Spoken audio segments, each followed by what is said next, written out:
জনাব তারেক রহমান যিনি, ওনারা তো মা ছিলেন। আপনার মায়ের জন্য আপনার যেমন কষ্ট হয়েছে, আমারও অনেক কষ্ট হচ্ছে, কারণ আমার মা স্বপ্ন দেখে যাচ্ছে শুধু, কিন্তু স্বপ্নগুলো পূরণ করতে পারছে না। তাই শরীরের নিচের অংশে শক্তি নেই, নিজেরা চলাফেরা করতে পারেন না, তবু স্বপ্ন দেখছেন অন্যদের মতোই পড়াশোনা করে নিজের পায়ে দাঁড়ানোর। সেই স্বপ্ন পূরণে একের পর এক প্রতিকূলতা পেরিয়েছেন একই পরিবারের 5 ভাই বোন।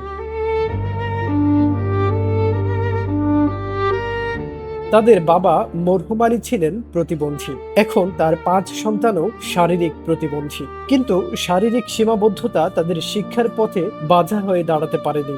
কিশোরগঞ্জের বাজিতপুর উপজেলার বিলপার গজারিয়া গ্রামের এই 5 ভাই বোন এখন জীবনের নতুন একটি সুযোগের অপেক্ষায়।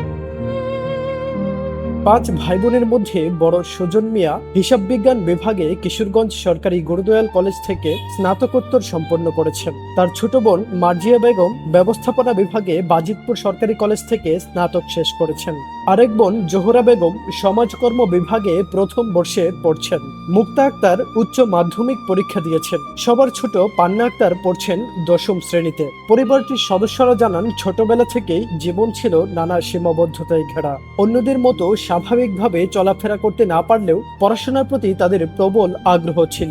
পরিবারের সামর্থ্য সীমিত হলেও সন্তানদের লেখাপড়া বন্ধ করেনি পরিবারটি। একে একে 5 ভাই বোন শিক্ষার পথে এগিয়েছেন। আমাদের গ্রামের একই পরিবারের 5 জন প্রতিবন্ধী। ওরা সবাই উচ্চ ডিগ্রিধারী, ওরা সবাই অনার্স মাস্টার্স কমপ্লিট, ওরা একটা চাকরির খুঁজে অন্বেষণ। এই জিনিসটা যেন তারা পড়াশোনা করে দেখায় দিছে যে আমরা পড়াশোনা করছি, তবে রাষ্ট্র কেন এই জায়গায় ব্যর্থতা থাকবে, তাদেরকে একটা কর্মসংস্থানের ব্যবস্থা করে দেওয়া হোক। তাদের এই পথ চলা সহজ ছিল না। বিদ্যালয় কলেজে আসা যাওয়া, দৈনন্দিন কাজ সবকিছুতেই অন্যের সহযোগিতা নিতে হয়েছে। শারীরিক প্রতিবন্ধকতার পাশাপাশি আর্থিক সংকটও ছিল নিত্যসঙ্গী। তারপরেও পড়াশোনা চালিয়ে গেছেন তারা। বড় 2 ভাই বোন উচ্চ শিক্ষা শেষ করেছেন, অন্যরাও এগিয়ে চলেছেন শিক্ষার পথে। এখন পরিবারের সবচেয়ে বড় দুশ্চিন্তা ভবিষ্যৎ নিয়ে। উচ্চ শিক্ষা শেষ করেও সুজন ও মার্জিয়ার সামনে কর্মসংস্থানের অনিশ্চয়তা। পরিবারের 6 ভাই বোনের মধ্যে 5 জনই প্রতিবন্ধী। আমি অনার্স মাস্টার্স কমপ্লিট করছি গুরুদয়াল সরকারি কলেজ থেকে হিসাব বিজ্ঞান বিষয় নিয়ে। এত প্রতিকূলতার মধ্যেও আমরা থেমে থাকিনি। লেখাপড়ার মাধ্যমে একটা সরকারি চাকরি যদি পাই, তাহলে আমরা আর্থিকভাবে স্বাবলম্বী হতে পারবো এবং আমাদের এই পরিবারের যে বোঝা আছে আর্থিকভাবে উত্তোলন করতে পারবো। পরিবারটির সদস্যদের ভাষ্য, তারা কারো করোনা চান না, তারা চান নিজেদের যোগ্যতা প্রমাণের সুযোগ। যেই প্রতিবন্ধকতা জয় করে তারা শিক্ষা জীবনে এগিয়ে এসেছেন, কর্মক্ষেত্রেও সুযোগ পেলে সেই মেধা ও শ্রম দেশের কাজে লাগাতে চান। তাদের সেই আকুতি এখন প্রধানমন্ত্রীর কাছে। এই 1 থেকে 1.5 বছর ধরে আমাদের পরিবারের অবস্থা খুবই খারাপ।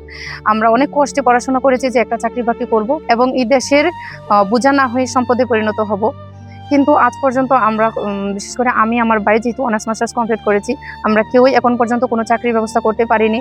আমার বিশ্বাস যে আমাকে যদি কোনো একটা সরকারি চাকরির ব্যবস্থা করে দেওয়া হয়, আমি দেশের জন্য দেশের উন্নয়নে কাজ করতে পারবো।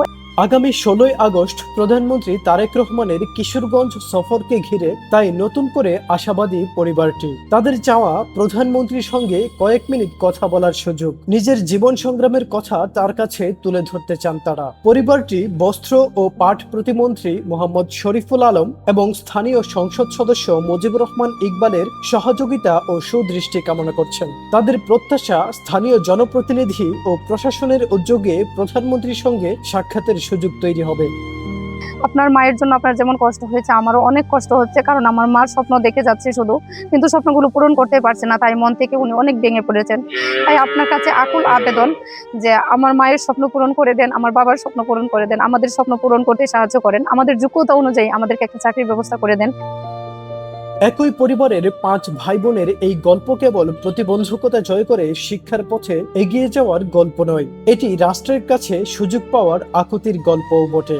এই পরিবারের সরকারিভাবে সমাজসেবা অফিস থেকে হুইল চেয়ারের ব্যবস্থা করুন, তারপর এই যে প্রতিবন্ধী ভাতার ব্যবস্থা করা হয়েছে, ওরা স্বীকৃত। আমি সরকারের প্রতি সুদৃষ্টি কামনা করি যাতে ওদেরকে সরকারিভাবে কোনো চাকরির ব্যবস্থা করে দেন এবং বাংলাদেশের মধ্যে প্রতিবন্ধকতা কিভাবে জয় করতে হয় ওই পরিবার একটা উজ্জ্বল দৃষ্টান্ত হিসাবে থাকবে। তারা দেখিয়েছেন শারীরিক সীমাবদ্ধতা মেধা ও স্বপ্নকে থামিয়ে দিতে পারে না। এখন তাদের প্রয়োজন শুধু একটি সুযোগ, নিজেদের যোগ্যতা প্রমাণ করার সুযোগ। বিষয়টা মানে আপনার মাধ্যমে তো আমি জানলাম, আপনার মাধ্যমে জেনেছি। এখন আমরা আমাদের উপজেলা প্রশাসনের পক্ষ থেকে এবং অন্যান্য যে সকল দপ্তর আছে সেগুলো থেকে যতটুকু পারা যায় ইনশাল্লাহ আমাদের সহযোগিতা অব্যাহত থাকবে। News desk, Kishoreganj press.